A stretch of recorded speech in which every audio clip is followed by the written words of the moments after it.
Watch out, world, I'm coming through. Watch out.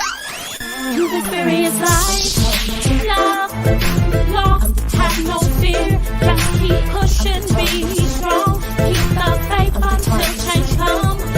Strength is not how much you can ever overcome and what you couldn't do alone. I'm determined to. Yeah, I'm a win, I'm a win, I'm a win. Yeah, I'm a win, I'm a win, I'm a win. I'm a win, I'm a win, I'm a win. Yeah, I'm a win, I'm a win, I'm a win. I'm a win, I'm a win, I'm a win. Yeah.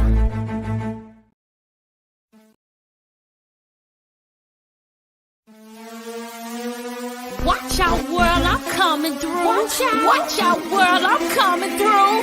Watch out. You've experienced life, love, lost, have no fear. Just keep pushing, be strong. Keep the faith until change comes.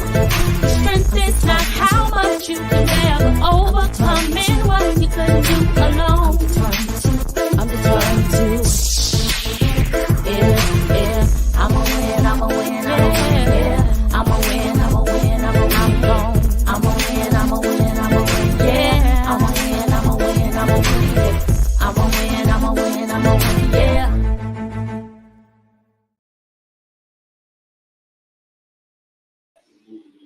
What's up, y'all? Welcome to First Monday, Experiencing Life, Love, and Loss with Tisha Milton. Listen, I am here. This is the last letter of the alphabet. Ooh, I cannot believe that we have made it to the last letter. All right, so what we're doing today, first of all, I want you all to like and share right now. Go ahead and share it on your page. You know, that's the end thing. Go ahead and like this video. It is going to be epic and life-changing.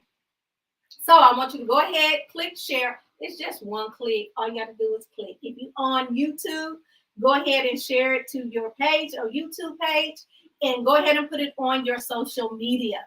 So this is the month of June. So I want to say Happy Father's Day.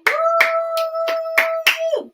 We want to say we appreciate our fathers. We want to thank you for all that you have done for us. We know last month was Mother's Day, and now this is a brand new month, and we are excited to celebrate our fathers. Fathers don't get enough celebration and appreciation, so I want you to know, the audience of First Monday, we appreciate you, fathers. Hey, so now let's do a little bit of tea time with Tisha. Woo! So this is the time where you can ask a question if you like, or it's time for me to spill some tea. Let me go ahead and drink for a minute. Woo! So I really don't have any good tea to spill. The only thing, I am out of school. Thank you, Jesus. I've been out a week have passed. And what have I accomplished? I have accomplished absolutely nothing. But I have been able to get some rest, some relaxation. So I am grateful for that. Go ahead and put your name in the comments if you want to have a shout out today. We have a very interesting topic today. So we're going to go ahead and move on and go to our topic of the day. No one had any questions for me, so we just gonna go ahead and move on a little bit. So today is the Z letter, ZEAL, which means a dedication or enthusiasm for something. So if you're zealous, that means you're dedicated to doing something and you're enthusiastic about getting that thing done. So what does that have to do with our topic today? Our topic is domestic violence. And having the zeal to come out if you're in that particular situation, having the strength, the ability to talk about it. Okay, so why are we talking about domestic violence? It seemed to be the hush topic. No one really wants to talk about domestic violence. It's hard to even express how you're feeling about it to someone, and it's more of an embarrassing thing. The information I want to give to you, first of all, I want you to know that 1 in 4 women aged 15 to 49 have experienced some type of abuse by an intimate partner. That is a lot of women. For it to be a hush topic, there are a lot of women experiencing this and seem like they have no way out. This is going to be a show that give you not only some tools on what you need to do, but some help and assistance in how you can get that done. Also, some more statistics. 30% of women seeking treatment in hospital emergency rooms are victims of domestic violence. Ooh, that is a big percentage of the women that go to the hospital to seek physical help, which means they have some type of injury. It is from domestic violence. A little more background so you can know what we're talking about today. Nearly half of college women report experiencing abusive dating behavior. We have millions and millions of college students. So half of the females in college are experiencing abusive dating behaviors in their relationships.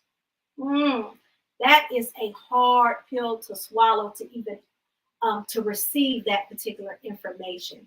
There are some people who out here who really need help, and they really need the tools on the first step in taking it. And that's what we're going to focus on today. 55% of female homicides are the result of domestic violence, with a majority being under the age of 40. That's more than half of our females that experiencing this homicide situation is because of domestic violence. And they are majority under the age of 40. That's our young people. Those are the ones that are being able to help reproduce. More than half of their lives is being taken away. Lastly, only 34% of those victims who are injured seek help. That means even though a big percentage of those are experiencing this in their intimate relationships, only 34% of these victims are empowered, encouraged, strengthened enough to reach out and seek help. So today we're going to address this issue, and we're going to talk about it, and we're going to give you some tools, and I always give some strategies. We're going to give you some advice and some examples on what you can do, and if you are experiencing this, or if you know someone who is experiencing any type of domestic violence. So I have a guest today. Let's welcome to the stage. This is a wonderful woman that I've been knowing for over 30 years. We have a long time relationship, and she is equipped to give us some information, some background knowledge on what we can do and how we can seek help. So let's welcome to First Monday, Miss Rosalind Rayford. Come on in.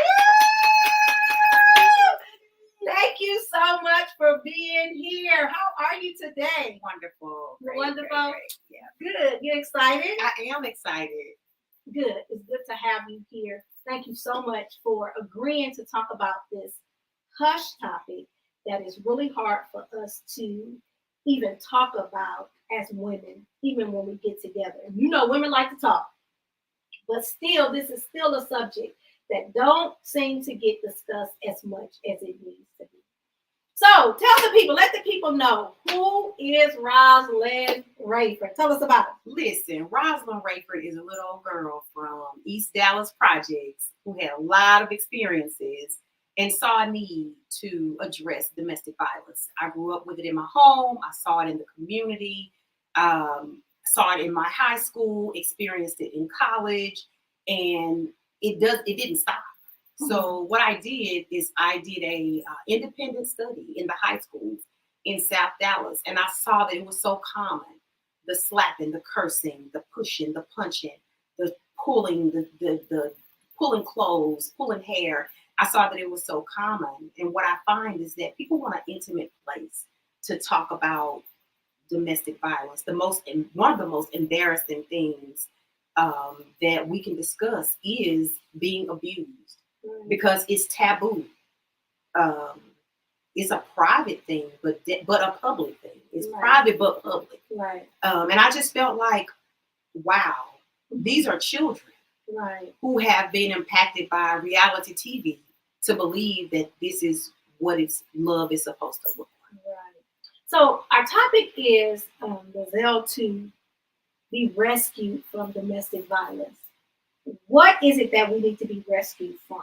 What is domestic violence in a nutshell? And if there are many different parts to it, what are those different types of domestic violence? So there are several parts of domestic violence. You have the physical, which people always think, oh, if I'm not hit, if I'm not slapped, if I'm not pushed, I'm not being abused. Mm-hmm. But we have sexual violence. Wow.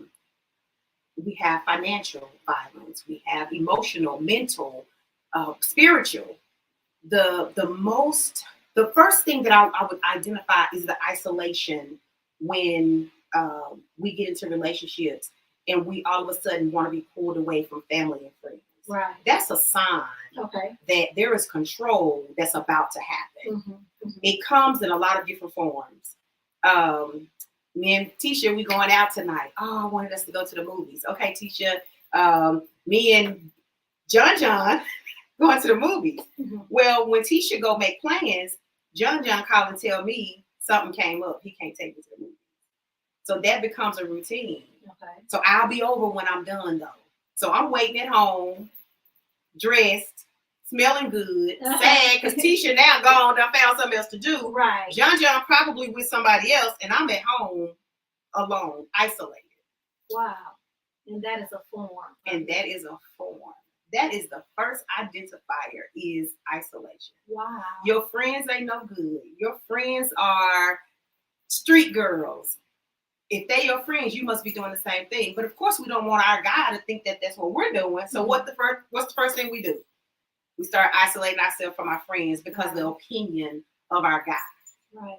Because we don't want to lose. Because we don't want to lose out, girl. Because we probably done too much too soon and got attached, and we don't want to lose out. What is it done too much? Girl, you know. You're doing it and doing it and doing it. Wow. Hey. Okay. Yeah, that part. Okay. So you have this organization. Tell us about the organization that you have. This nonprofit. So Lip Gloss for Love is a nonprofit organization where we educate. Education is the first thing that we do. Because if we don't know, how do we make a difference? Okay. So we educate, we raise awareness, and we teach prevention of domestic violence. We're more so aimed to be proactive than reactive. Okay. Because what we want to do is start with our teams. We want to start with our tops. If you remember, and then we'll go back to Lip Gloss for Love, but if you remember being in grade school and we had our ponytails with our bow reds, we go outside on the playground and the little boy pull our ponytail. Mm-hmm. Well, we go tell the teacher, yeah? And what the teacher say? He must like you. Girl, he just like you, go play. That sent two messages. Right. The first message was, oh, if a boy like me, he can pull my hair and cause me pain. Right. The message that it sent to the little boy was, oh, she went and told it and the teacher didn't do anything. So I must be within my rights to cause pain to her. Right. And so that's been a way of grooming girls and boys in the education system that it's okay to be abusive and it's okay to accept abuse because that means you like me. If you don't like me, you're not going to cause me no harm, no pain. Isn't that horrible? Yeah. I've seen it, taught elementary and I've taught middle school. I can be transparent and even say I've said it before. Mm-hmm.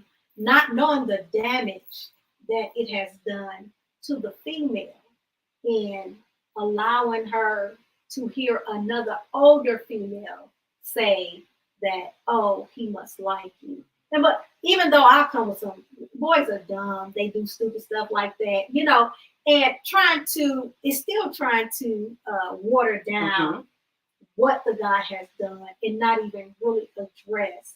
Now, of course, I have to say, keep your hands to yourself, but not really addressing him in the way that he should be addressed. Like, you know, you're not supposed to put your. No, I say you know, you're not supposed to put your hands on females, but it is so much more to it than just that general statement. I'm regress right now, but digress right now. But if I see that again, I'm gonna make sure that I address that in a strategic way and be intentional about making sure I diffuse that thought process in the future. Right. Thank you for bringing that up. Right. So get back to the lip gloss. Tell us a little bit more. So you focus on education. Is that just for teens or are adults? Adults. Adults. You know what, Tisha? It's for anybody who is impacted by domestic and intimate partner violence. Okay. Anybody. If a young man comes and say that he's being abused in any manner, we treat him the exact same as we treat a female that's being abused, because that's a person, that's a human, that's a life, right? You know, and we never know. Just really quick, back to the students, the kids in school. We don't know how that young lady is being impacted at home by domestic violence. Right. She could be seeing her mom being abused severely. And when this happens to her, I can't help my mom, but oh my gosh, let me tell the teacher, right, I'm safe with her. And then what happens to that safety net at that point? My mama can't save me and my teacher can't either. Right. So my daddy must be doing something right, or my mom's boyfriend must be doing something right. So here, this little guy can just pull my hair and abuse me. So that leads me to another question. There is a term that we've heard so many times that says hurt people hurt people. How does that coincide or relates to domestic violence in your opinion? You know what, Tisha, when you think about it, if my new boyfriend abused me, what have I done to him for him to abuse me? Right. There is history somewhere that has caused him to want to get his lick back. Wow. But I'm not the reason that you're angry. Right. I'm not the reason that you want to be violent. And a lot of times it's the safe place that you seem to take out your abuse, where you're going to be safe. You can get by with it, or there's going to be some, I'll take the blame. I shouldn't have, you know, I should have done this better, which gives them more of an inferior power and control atmosphere in doing that, you know, because it's never the person that abused you that you abuse. It's someone who's innocent and really had nothing to do with it. I was talking to, I believe she's like 27, and I was talking to her the other day. We were talking about relationships, and she was discussing how this guy had hurt her before. And she was like, well, and he never comes back and like apologize and say anything. And it hit me. Like, what is it about us that seek healing from the person who hurts us the most? Why do we think that the person that hurts us is the one that's supposed to come back and heal us? Look at that. Look back at the isolation. Okay. I don't have anybody else. I've been isolated from my family. I've been isolated from my true friends. And so, although he tells me I'm all these bad things, nobody wants me, he also tells me that he loves me, and he makes me feel good in so many different ways. When they're good, they're good. And when they're bad, they're bad. There is this term in social work that I learned, and I stick to it. I use it in my practice today. And it is pathological disequilibrium. All right. Explain that. So pathological disequilibrium, Tisha, is where I am in this abusive relationship. And I tell you, Tisha, I want out. Tisha, you get me to a place to where I'm safe and I'm back on my feet and I'm doing good. that is so unfamiliar to me. What's familiar to me is this poisonous relationship, the pathological disequilibrium that I have. Right. I don't know what's going to happen in this good space. But I do know over here, Monday, Tuesday, Wednesday, I'm good. Now, Thursday, Friday, Saturday, I'm taking a chance, and I know it. Mm-hmm. I know what's going to happen over here. I don't know what's going to happen over here. So I return to what's normal to me. So would you say that's one of the main reasons why people don't step out to say something to try to get away from this situation? Tisha, it's security in so many facets. It's security. Do you know that it wasn't until 1985 that women were able to be homeowners? Okay. So I have no money. Mm-hmm. I have these children. Right. He works. Right. He's paying all the bills. He's a good dad. He's a good provider. He's just not a good mate. He's not a good husband. But my children are safe. My children are being taken care of. My children are not being harmed. So I'll suffer the consequences for my children. That is such a, and I'm glad you brought that up because that was one of my questions further down the line. But that's such a toxic mentality that we think that our children are better off with having their dad in the home, even when domestic violence is going on, even when there's verbal, physical, psychological abuse, thinking a presence is going to overpower everything. I believe that children are affected so many different ways being there instead. It's worse. It's worse. Yeah. Yeah. It's trauma. Yeah. Trauma is the buzzword now. Everybody is realizing when I was 2, I was traumatized. Right. I remember, honestly, I couldn't have been no more than 6 because I was either in the kindergarten or not even in grade school. And I remember my first remembrance of life. I knew I was a living, breathing human being because there was a police flashlight shining in my face that woke me up as a child because of family violence. Mm. Now, I remember that today. Right. And I couldn't have been no more than 5 or 6. Wow. And I realized I'm a human being. Now, of course, at 5 or 6, I didn't say I'm a human being. Mm-hmm. But when the trauma began to unfold in my adult mind, I was like, wow, I remember that. I remember the room. I remember the house. I remember the bed. I remember everything. So when children experience that type of trauma, experience that type of abuse, even when it's not really on them, because sometimes as women, we think, well, my kids are not being hurt physically.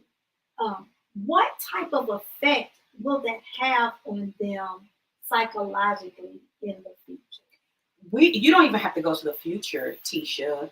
You can talk about the fear that children have when they go to school. We think that children are illiterate because they don't make the grade. But these children are worried. Right. They were up all night. They didn't get breakfast that morning. They're worried about if I go to school, my mom is going to get beat. My mom may be dead when I get home. You know, my dad may be in jail when I get home. They're sleeping in class. They're failing grades. And we're thinking, what is this kid mama doing? Why are they not getting rest? Why is this baby hungry? We have all the whys, right, but we don't investigate or we don't look at the clear signs that this kid is in a home that is impacted by family violence. Right. I've experienced that so many times indirectly with some students. Even had a student who had to continue to go to school after his father killed his mother. This is elementary. And he was in the 5th grade, but he had the younger siblings. It was 3 of them. He was in the 5th, and it was 2 younger ones, and they all were at the home and saw it and experienced it. And in dealing with him, trying to put, because he was one of the ones that was kind of illiterate, he regressed. And you've been, in communicating with his previous teachers. It was like, well, he used to be this and he used to be that. And he had a grandmother that was doing her very best. She was just doing her very best. And the counseling that he received, was constant, but it was still lingering. He would still zone out. And the compassion that we had to have in allowing him space and allowing him the opportunity to grieve like he needed to grieve. Because not only did he lose his mother, he lost his father. So not knowing, how he felt about the situation, of giving him privileges that other students, and had to, hear the students say, well, why so-and-so able to, just giving them those particular privileges. It's evident that children are affected by domestic violence in a huge way that can't even be described.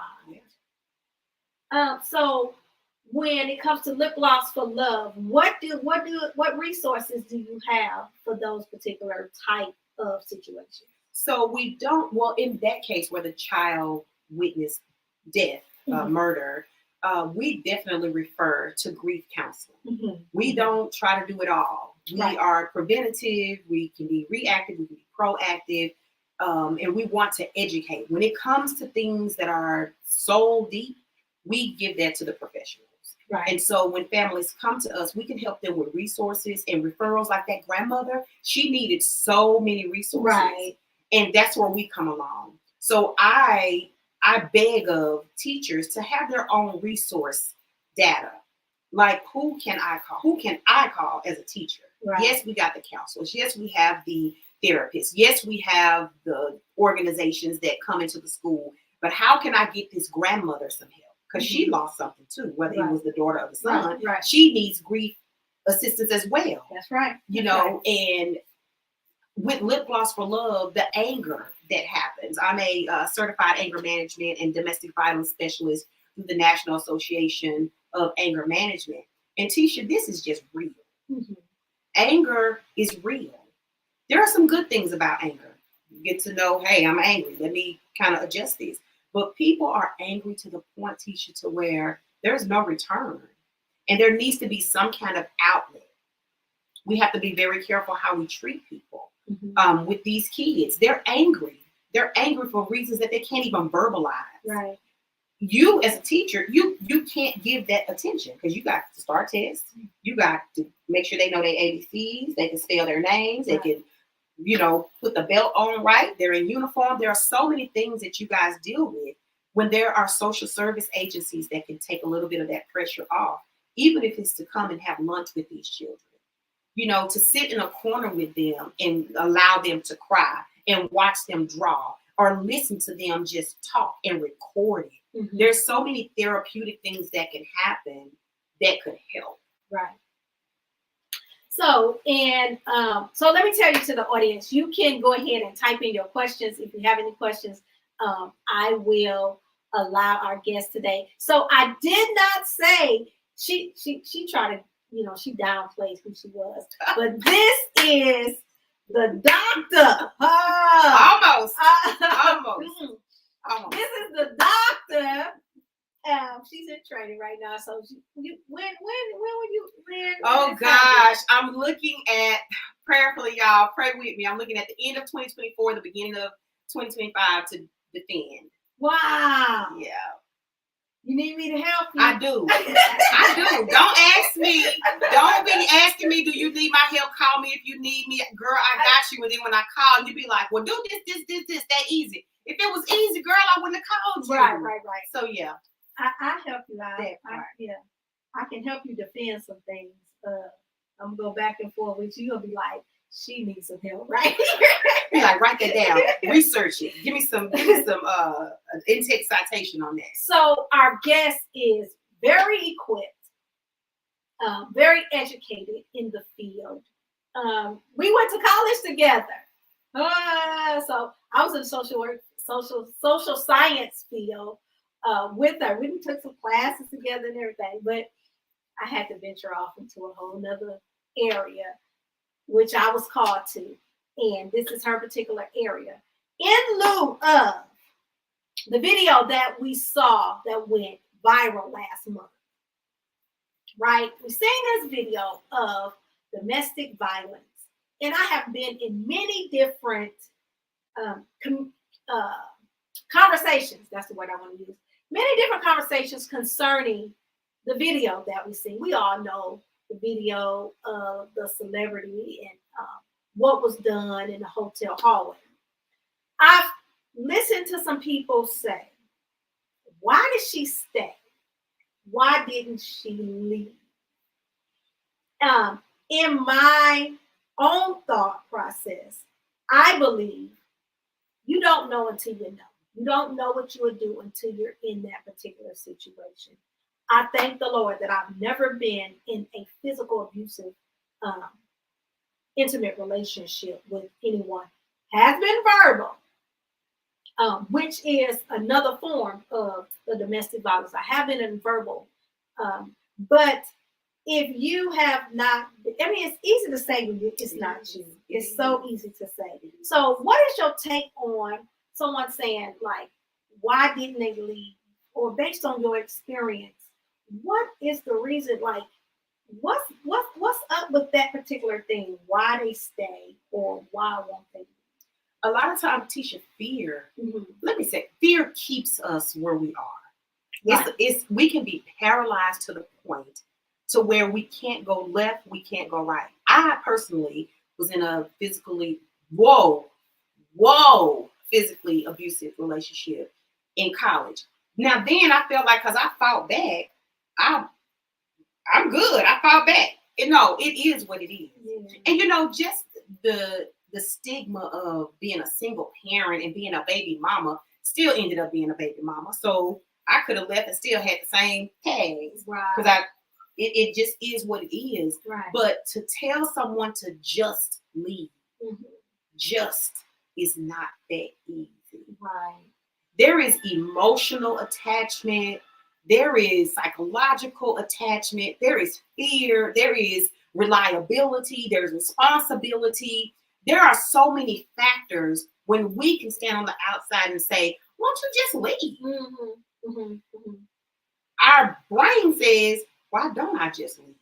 But all of the other being in us is paralyzed. Wow. If you don't leave at the beginning, you're probably not going to leave. Right. The longer you stay, the greater your chances are for you to not even get out of it alive or with all of your faculties. Right. Yeah. Right. Now the mental lasts longer than the physical. I'm over my physical, but my mental, I'll be like, oh man, today, I just go off like, great, if I could do it and get away. Yeah.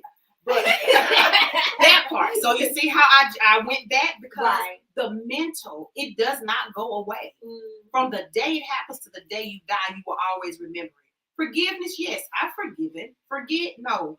That forgive and forget don't go together. Right. I don't even think that's biblical.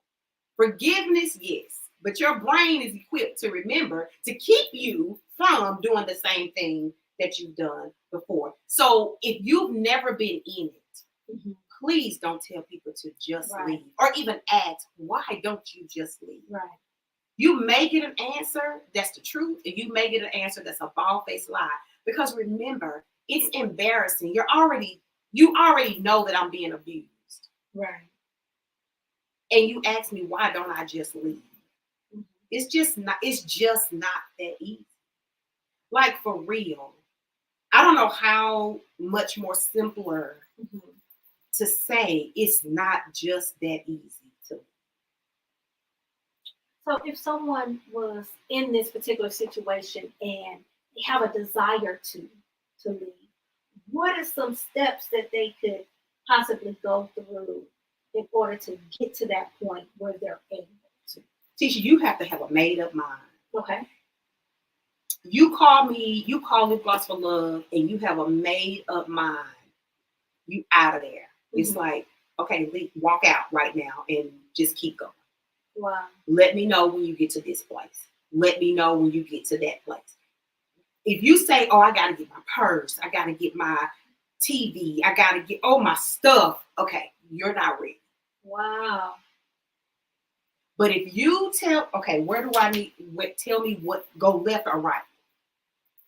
A lot of people have to change identities. There are people, Tisha, that have called me, and because I can tell in the conversation that they're not ready, they just want to talk, I just listen. Right. Because you're going to jeopardize the next woman who's ready to go. Because you're going to have too much information. Taking somebody else's space. You're taking somebody else's space. You got, when you call, you got to say, oh, I just want to talk, or you got to say, I'm ready to go. And you got to follow instructions. Wow. Okay. So I remember you saying, if you don't leave at the beginning, it's going to be harder for you to leave. It's harder. Give us what are some red flags, some behaviors that you know of that we need to pay attention to in the beginning? Or, there's always red flags. What are these red flags that we need to really pay attention to that may lead to violence? Look at the isolation. Just take the isolation alone.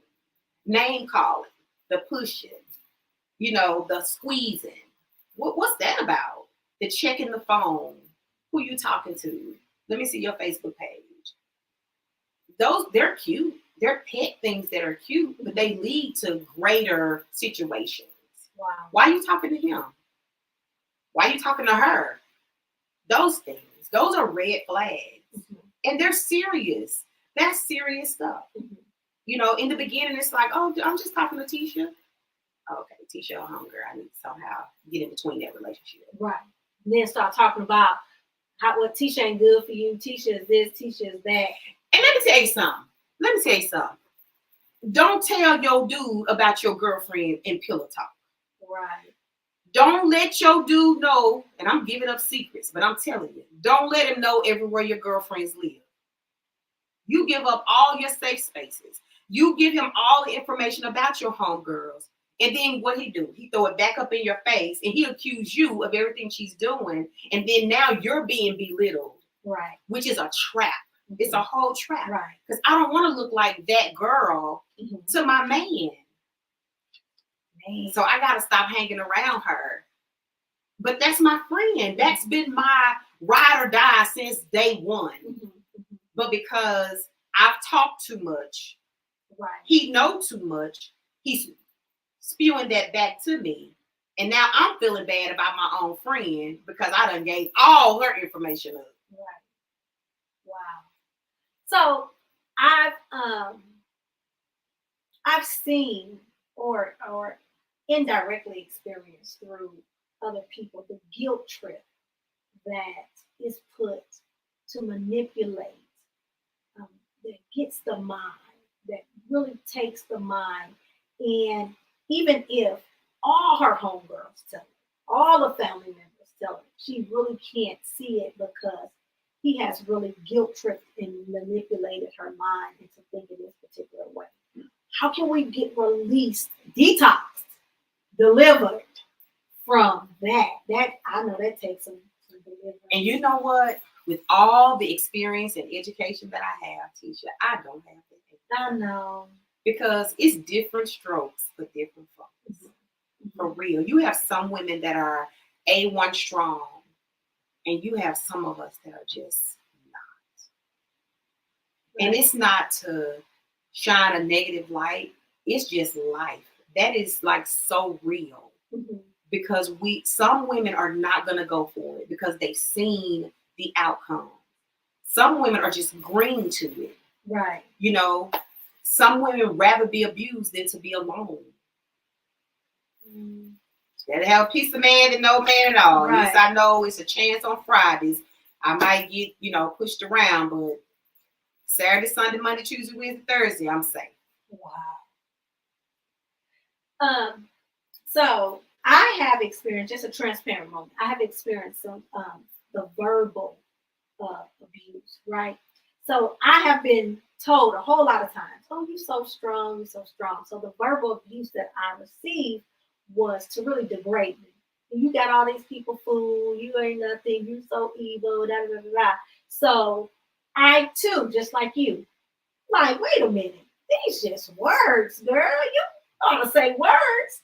Say the words back. And I thought because I was able to say these words back, man, you got to take that and da, da, da, da, da, da, that I was good until it just became repetitive. Like, hey, hold up. And then I start to feel like, you know what? I don't feel like going back and forth. I'm just going to not say nothing. So he can just say what he want to say, and then it'll blow over. Because the more I say, the more he's going to say. And then it's going to end up hurting my feelings afterwards. Getting out of that, I had to get out of the situation because it wasn't going to get better. What I saw it made me do was made me bitter. And I became a verbal abuser in order to fight back. Hurt people. Exactly. Like, and I was like, man, that word, I got some words for you. Don't think I can't come up with some. But it was toxic. Yeah. It was toxic. And I knew it. And it took me a while to get out of it. But I guess what really hurt me was to hear people on the outside. I was like, ooh, you so strong. You such a strong. So I'm like, oh, do they know I'm getting verbally abused today? Because sometimes strong means stupid. Right. Ooh, you can take a lot. You feel different. You come from a different cloth. Sometimes folks be like, ooh, you strong. They talking about, girl, you dumb as heck, girl. Like, what? You know, oh my God. Listen. All right, so we have something here. It says, you can feel the discomfort speaking to you, saying, I don't like this. This isn't okay in the beginning. Oh, yes. This is, I believe this is a comment based on the red flags at the beginning. Like you can feel the discomfort that, you know, they're saying something that, but you know what? We ignore those red flags. Like, yeah, I see that, but he do so and so and so and so. Yeah. And not even realizing what comes before that but can be detrimental. Yes. Absolutely. Can be destructive. Absolutely. Can be something that may not be that bad now. But once you continue to go on this emotional roller coaster where when you're talking about that Monday, Tuesday, Wednesday, that's when the up comes. And then at Thursday, Friday, Saturday, Sunday, and then you come down. And then you know you deal with the down because when it's good, it's good. When it's good, it's good. When it's bad, when it's bad, it's bad. And that's where the manipulation comes in. Babe, I just had too much to drink. Right. Every Friday you have too much to drink. Right. And then just to think like that's a beautiful young lady there with that question. And you feel the discomfort in the beginning because that's when you have to teach people how to treat you. And we have to be emotionally in control in the beginning. A lot of times we transfer feelings. My last boyfriend, I was in love with him. We broke up. And people say, to get over him, you go with a new guy. Well, I'm taking all those feelings that I had for John, and I'm just putting these feelings over here with Bobby. Toxic. And so Bobby is going to feel all that. But if I don't detox me and take care of me, I'm no good for me or Bobby. And so if I start seeing the same things in Bobby that I saw in John, those are red flags. Right. That's your exit. That's your safe exit. Pass, go. Don't go to jail. Pass, go, get out. And it's easier to say, I'm going to end this relationship now because I don't like where it's going. There are no strings attached. Right. But when you get all emotionally involved and you say things on the pillow and you say things during sex, those things are held on to. Those things are soul piercing. And when it's time to get out, those things are regurgitated. But you said you love. Think about Ike and Tina. What did Ike tell Tina when Tina was getting ready to go? Don't leave me like the rest of them did. Manipulation. Like them You gonna say it. That's what he said. That's real.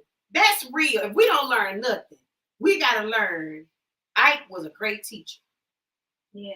And no blame. But me, had I exited early, I wouldn't have the memories that I have. Right.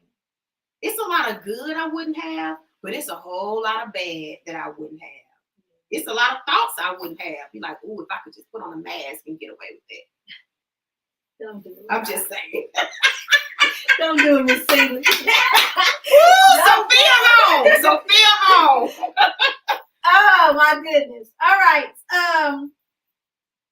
You said something. I know. The transfer.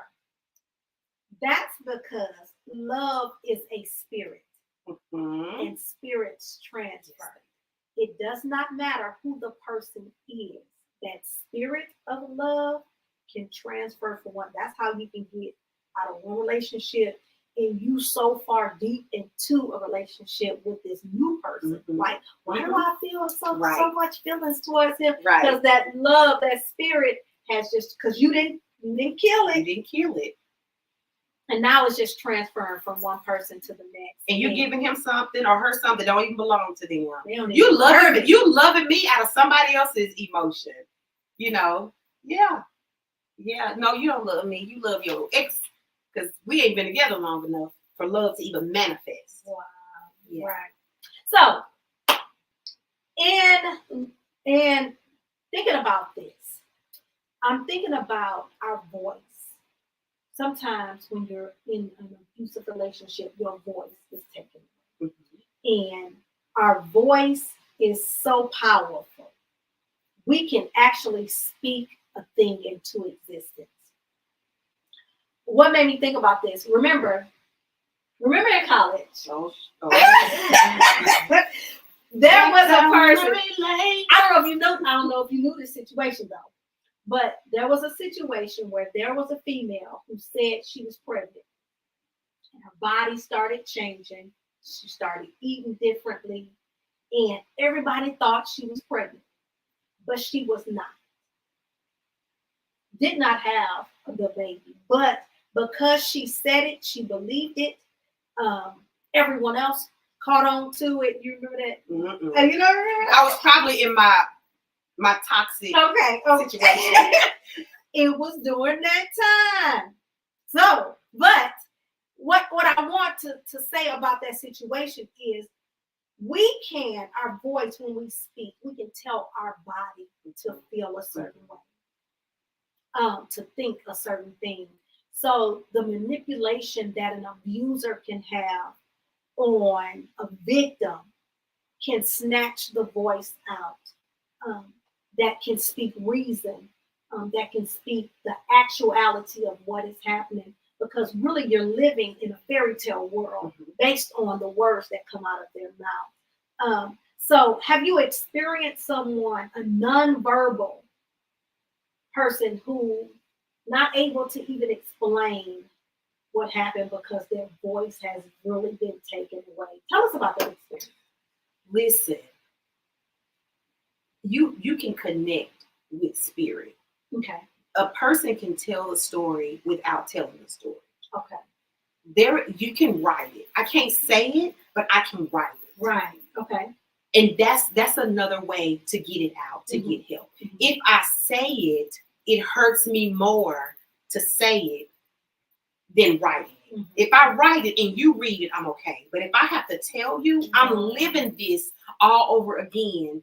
And because I say it, when I leave you, I'm hearing my voice all over again, reliving this trauma. Right. So that's why therapy, professional therapy, is, recommended, because they know what to do with it. Mm-hmm. They can give you the tools how to deal with once a wound is open. I remember at my last church, we would do these workshops dealing with women in all sorts of situations. And my question is, what happens when the wounds are reopened? Mm-hmm.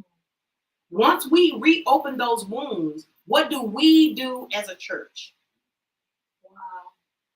Is the church equipped to deal with the oozing that comes out when you want to peel back layers and remove masks and all? When you want to do, it sounds good, but what do you do when you get to look at that wound that's been covered up for years because you want to know somebody's business?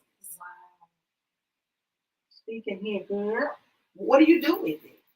So having our voice and being heard is very important. Being heard the first time is very important. I think we had a very brief conversation about the situation that aired last month with the star abusing the young lady. Who believed her the first time? Or did you have to see it in order to believe her? What took her so long? She had to get together mentally, physically. She needed to get herself together to even tell the story, because you know what we know is that we're going to judge each other. We're going to say exactly that. Why did she stay? Why didn't she scream out? Was anybody going to open their door and pull her in their room and save her? So the best thing for her to do at that moment was to do what? Do what she thought or knew was safe for her at that moment. Whether it meant life or death. Whatever it was at that moment, that was probably safe for her. Because I can scream out, but who's going to help me? Who's going to bring me into their room and say, no, you cannot come in? Who's going to do that for me? I'm a stranger. Right. Wow. This is a very deep subject situation, and I hope that if you're in a situation like this, that it brings light to you.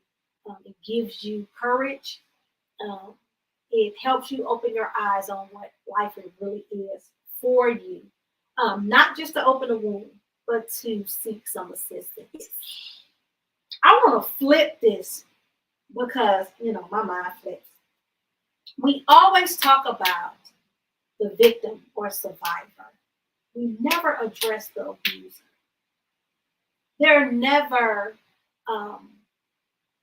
programs that really address the abuser and get the abuser to stop, to get the abuser to get help. It's like, oh, let's focus on the victim. Let's focus on the victim.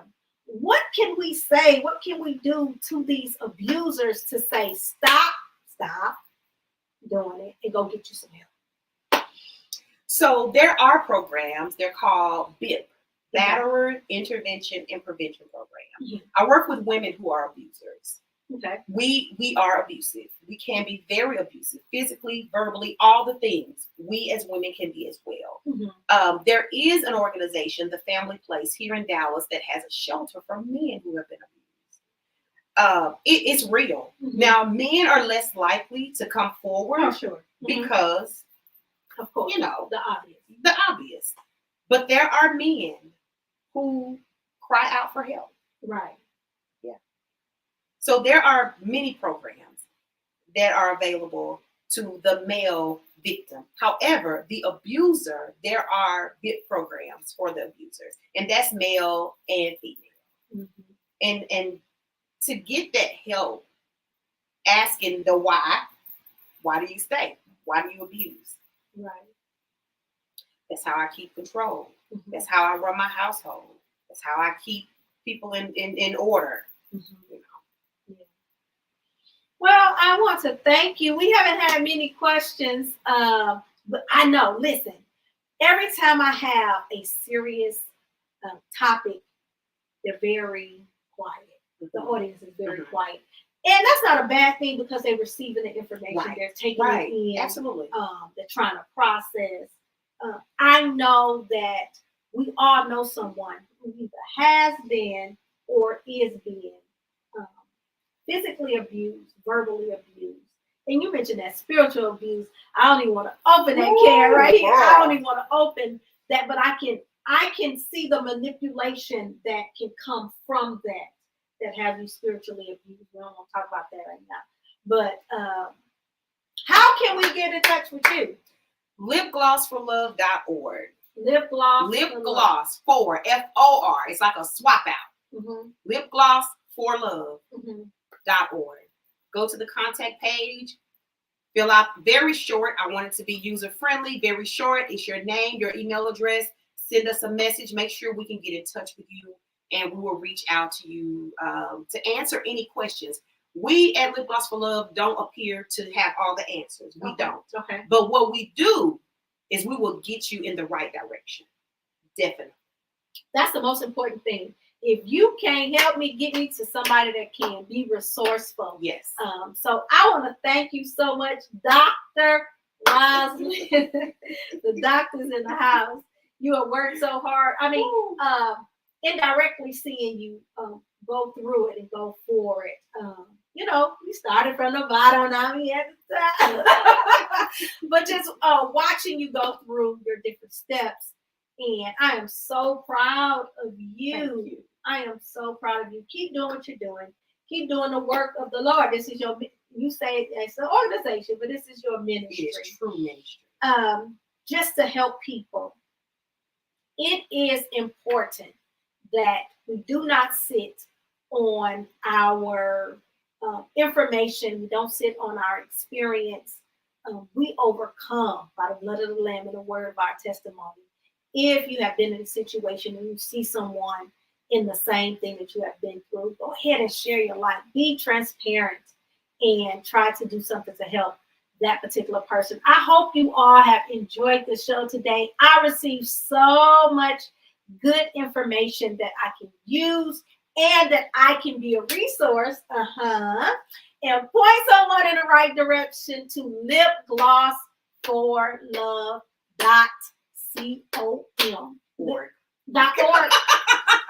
I'm giving out the wrong information. Don't contact me. No, let's rewind.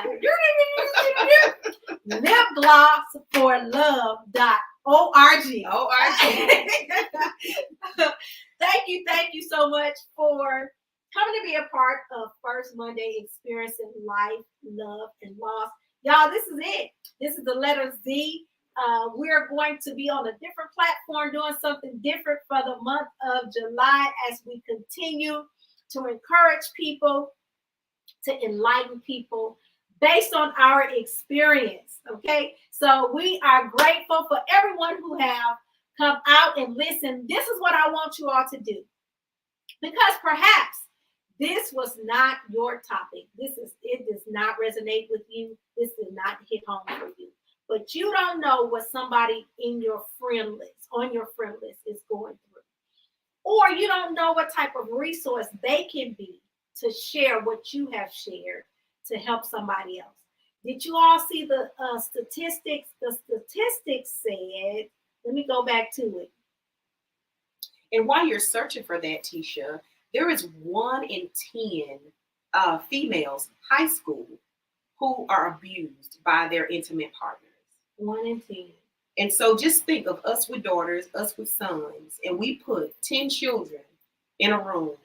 One of those children are being or have been abused while you think they're at school being safe. Right. Like the little girl who got our ponytail, like us, got our ponytails pulled. I did have ponytails back then, but they probably hit me upside my head or something. Something, and it's still going on today. But 55% of female homicides are a result of domestic violence, with majority being under the age of 40. That means our daughters, our granddaughters, our nieces, our cousins. We don't want to allow by chance. Yeah. You may not even know, but by sharing the information, you can save your loved one's life. You can save a church member's life. You can save your best friend's daughter's life just by sharing it and getting the word out and getting the information. Yes, that video made it seem like it just started happening, or now look at the celebrities. It is happening with the celebrities. It's happening with people who are broke. It's happening with the homeless. It's happening in the schools. It's happening in the colleges, universities. It's happening on our jobs, in our homes. And we need to help one another. Am I my brother's sister keeper? Yes, I am. So I am here to help. and to be a resource. And I want to thank the doctor. I'm gonna get there. I'm on my way.